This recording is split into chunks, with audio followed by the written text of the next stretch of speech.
Hello, and welcome to another episode of the Bill of Rights Institute's Close Read series. I'm Kirk Higgins, and I love history and digging through different documents.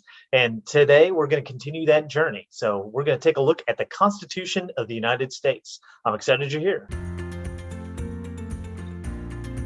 Our goal with the close reads has always been to unpack different documents and try to find different important ideas and themes that we can unpack. And we've looked at all kinds of documents.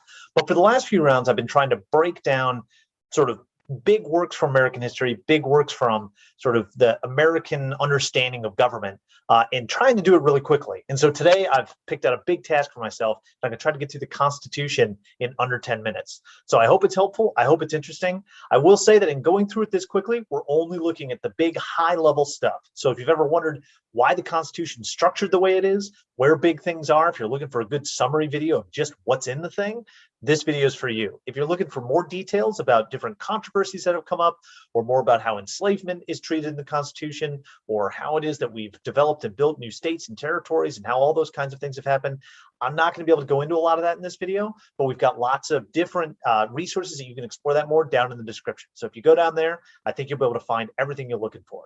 But for now, we're going to go on a 50,000-foot tour of the Constitution. So let's dive in.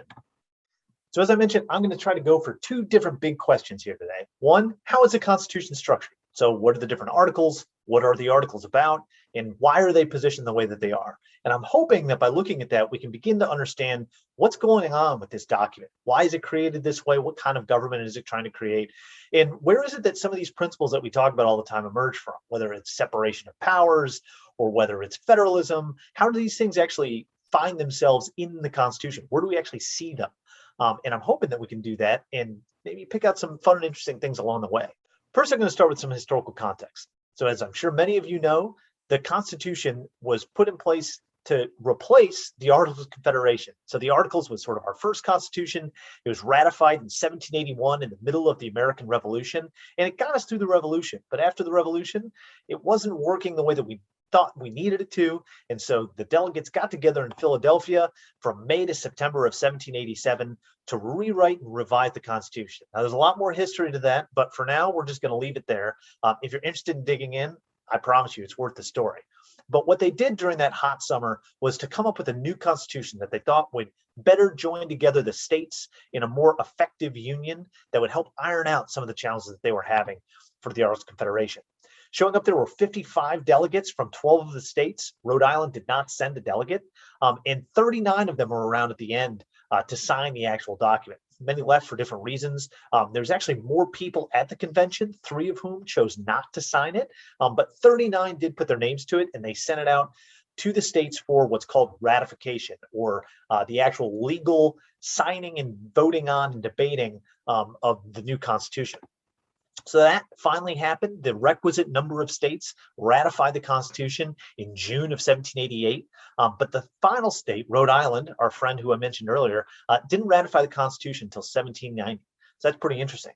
So the document itself really isn't that long. It's about 4,500 words, which if you write double-spaced papers in your classes, that's only about 9 pages. So that seems like a lot, but really in the grand scheme of things, for the document that governs how our government functions, it's kind of short. It's pretty impressive. So let's check out the structure of the Constitution. So this is just a high-level overall, what's in the document and how's it put together. So first you have the preamble. This is the we the people part of the Constitution. It's an introduction. It lays out what this document is intended to do. And it has a little bit more flourish, a little bit more style than the rest of the government. And that's really intended just to outline exactly what this document is going to accomplish, what it's going to do. Next, it goes into Article 1. This is the legislature. So this is the legislative branch, or the branch that's passing laws. That's a big section. It has 10 different sections and details different parts of the legislature and how it's structured and what its powers are. We'll dive into that a little bit more in a few minutes. Then we go into Article 2, which is the executive. This is outlining the presidency, but really it's outlining how the executive power is structured. And the executive power being what's executing the laws or carrying them out or enforcing them. Next, it goes into the judiciary branch. This is Article 3, and this structures how that judiciary branch is going to be built, what it's going to look like, and what powers it's going to have. Next, we go into Article 4, which I call the nature of the union. I'm not sure that that's the official term, but for me, this is looking at things like how it is that the states function together, how it is that they're having to recognize each other's laws, and what the actual tangible pieces of the union are going to be. What makes it unified? In other words, what brings the states together? Next, we have Article 5, which is the amendment process. This is sort of a recognition that this document is going to change over time, and outlining the process for how that can happen. Article 6 is the supremacy clause of the Constitution, or the supremacy clause is contained in there, but what it really is looking at why the Constitution is the law of the land, establishing what that's going to mean and what that's going to look like. And finally, we have, as I mentioned earlier, this ratification process in Article 7. And that's really it. 7 different articles with lots of different sections and clauses, but it's really 7 articles that outline the entire structure for the Constitution. So let's take a closer look at the legislature. So within the legislature, within the legislative branch, again, this is the branch that's going to make laws. And it's interesting, in the words that were chosen in this Constitution, this is why they were meeting from May to September. Everything is chosen very specifically. So the opening of the legislative branch section says all legislative powers herein granted.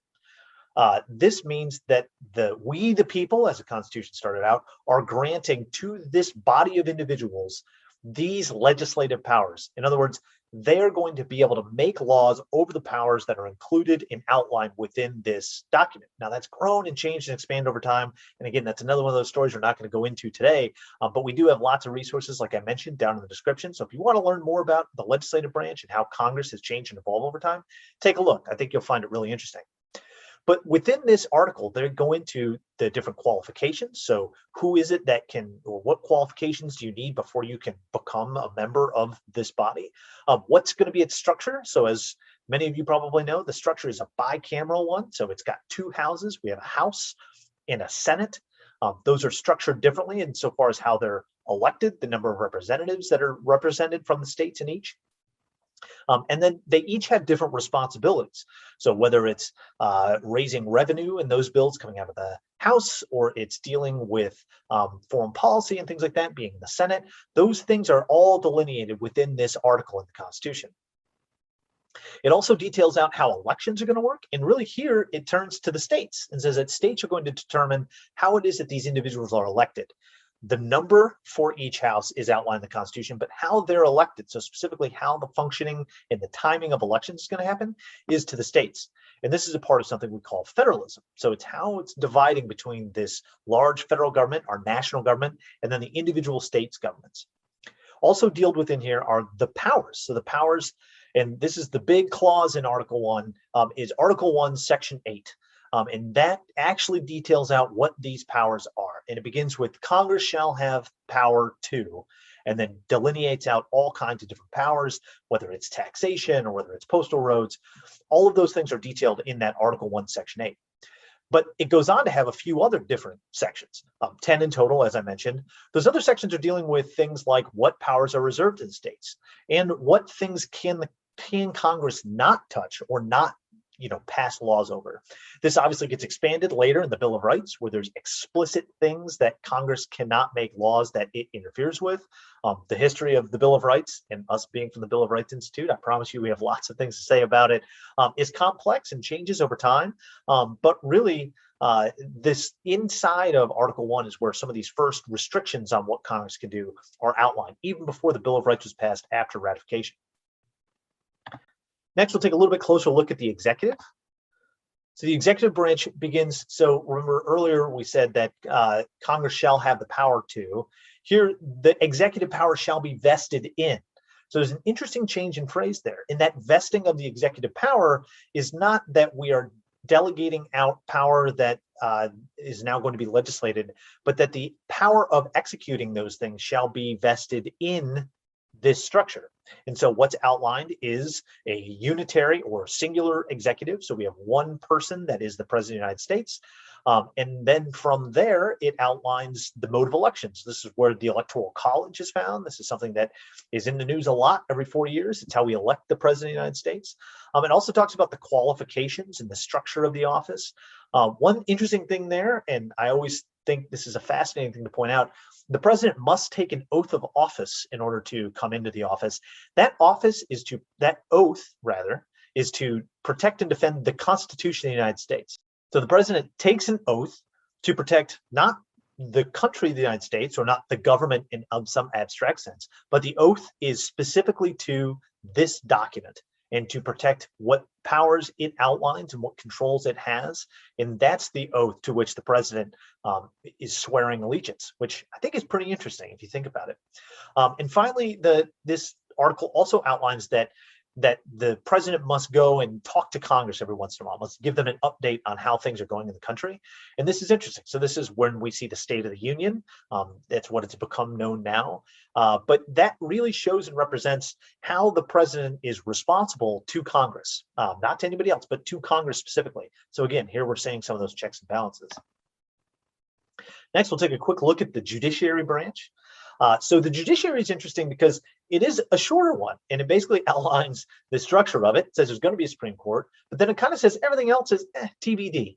And essentially what happened with the structure of the judiciary is that they left it up to Congress to really define what this branch was going to look like, what these courts were going to do. The method of election here, unlike Congress, where the states were deciding it, the Electoral College for the president, here these individuals are appointed. So the Supreme Court is an appointed position by Congress. They hold those for good behavior, so essentially for life, as long as they don't get impeached.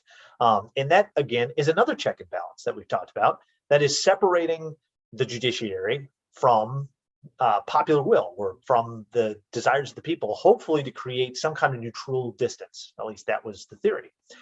And then finally, it talks about the different responsibilities that this court is going to have. So it has this fancy phrasing: all cases in law and equity arising under the Constitution, the laws of the United States, and treaties, and then goes on to talk about something called original jurisdiction, or in other words, what cases is the Supreme Court specifically going to have rule over. What's not outlined in here is judicial review. So judicial review has become a huge part of the role of the court. We often look to the court to determine the constitutionality of laws.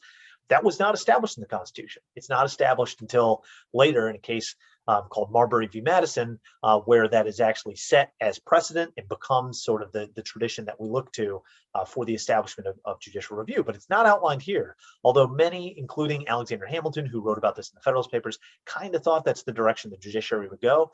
It's not actually delineated here in the Constitution. So next we have what I called earlier the nature of the Union, or the Union.